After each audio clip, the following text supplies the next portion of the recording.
Constructivism. Education has drastically evolved throughout the 21st century to support contemporary approaches to teaching and learning. Adopting a constructivist perspective within the classroom not only nurtures the growth of creative and critical thinking abilities, but also encourages cooperation and participation amongst peers.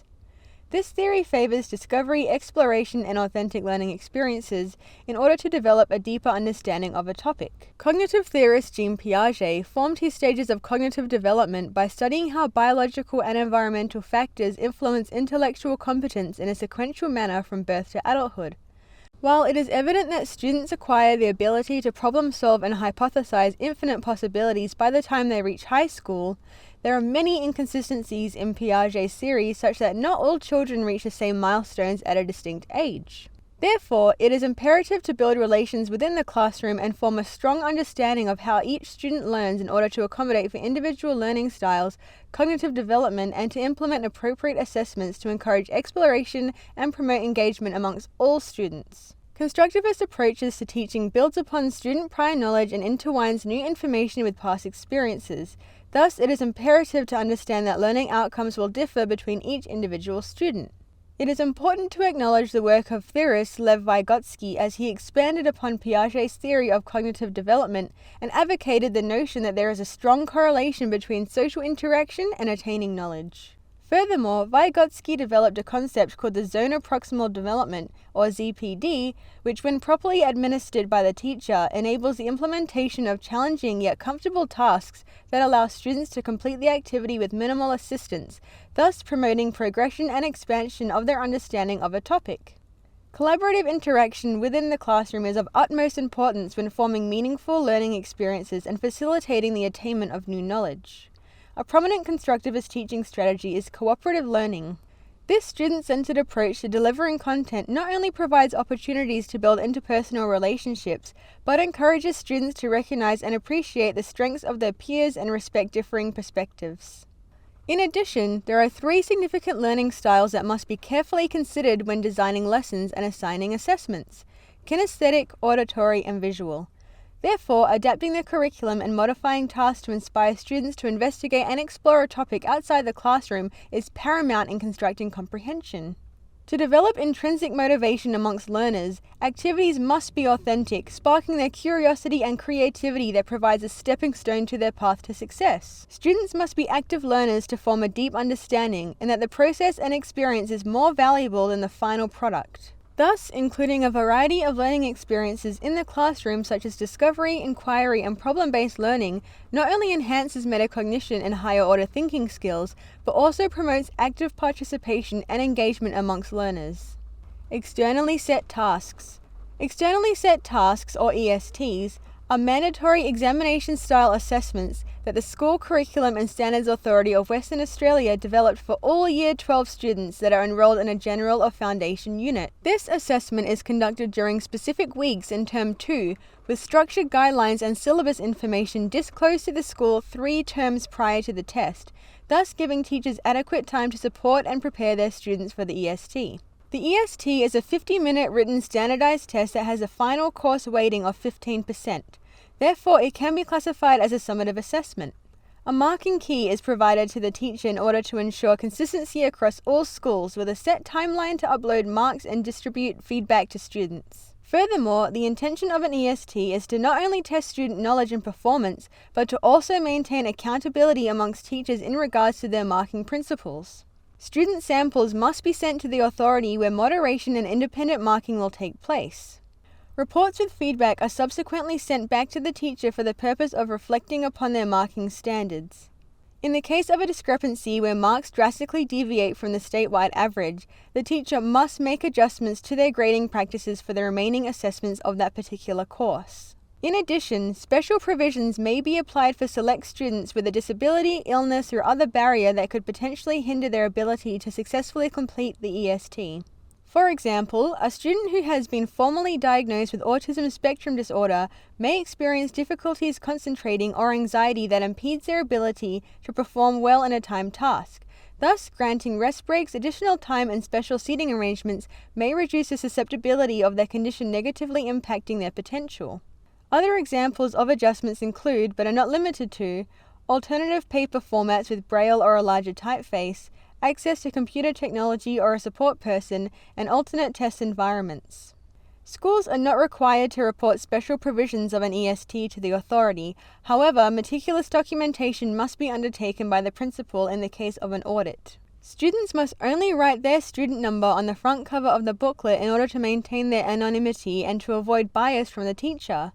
Furthermore, only essential materials such as pens, pencils, and if enrolled in Japanese as a second language, for example, a Japanese-English dictionary may be permitted and accompany the student. SWOT analysis. Strengths. A fundamental characteristic of constructivism is to support the development of higher-order thinking skills by expanding on ideas and subjects previously studied. Externally set tasks are carefully designed to build upon prior knowledge by linking previously learnt Year 11 content with the current Year 12 curriculum. In order to facilitate the attainment of a deeper understanding, that is, to construct new knowledge and have the ability to hypothesize and synthesize ideas, systematically structuring lessons and scaffolding the learning experiences will equip students with the appropriate tools to achieve adequate results in the EST. Receiving the syllabus in advance and having open access to previous EST material enables the teacher to assess the cognitive level of each student, therefore allowing the teacher to appropriately design and plan lessons to ensure student success in the EST. Furthermore, in the syllabus for both Japanese and media production and analysis, the assessed unit topics provide relevancy and validity to the students as they relate to student experiences, daily life, multimedia, and pop culture. Despite the fact that ESTs are highly decontextualized and inauthentic assessments, incorporating stimulating themes that secondary students can find meaningful not only stimulates motivation but also encourages active involvement in the learning process. Weaknesses. A student-centered approach to teaching is a core principle in constructivism with an emphasis on exploration, problem-solving, and cooperative learning within the classroom. Quality assessments should be presented as authentic learning experiences that are valuable outside the classroom and provide opportunities for students to demonstrate their knowledge in realistic and creative ways. Due to the rigid structure and format of ESTs, they are not a reliable form of assessment to gauge an accurate extrapolation of student understanding. Alternative assessments, as opposed to traditional assessments, offers a plethora of opportunities for students to deepen their understanding, demonstrate their skills, develop personal qualities, and encourages positive interactions amongst peers and the community.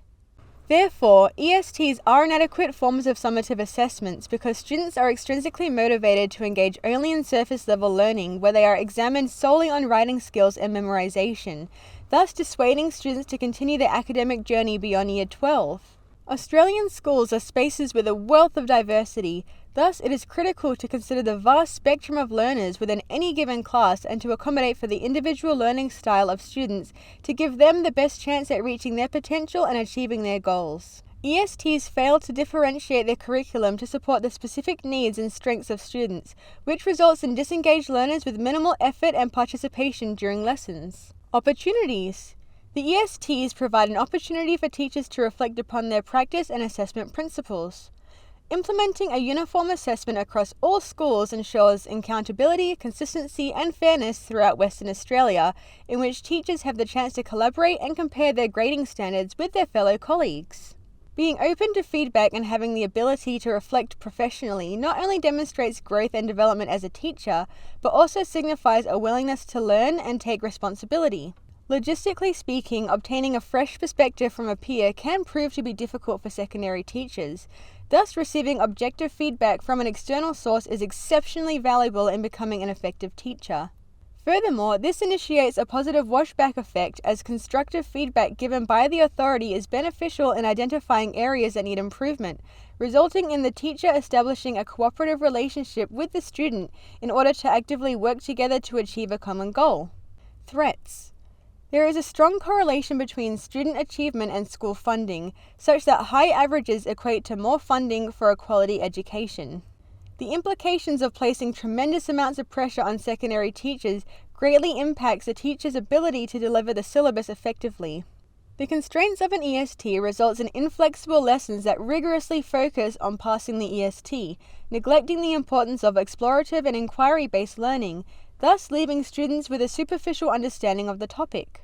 Furthermore, the operation of conducting ESTs is not only impractical but also an improvident use of resources, as multiple classes may sit the EST simultaneously but only one supervisor is required, thus resulting in superfluous idle teachers.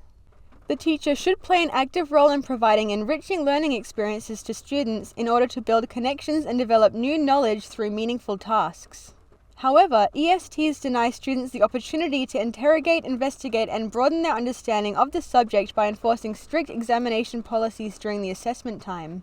By concentrating on irrelevant and disconnected means of assessment, learner-centered approaches to teaching are abandoned, therefore resulting in unenthused, uninspired students.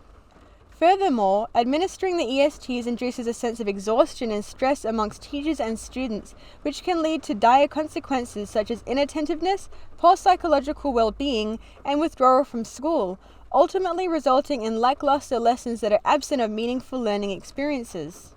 Thank you so much for watching, and I hope you enjoyed my video.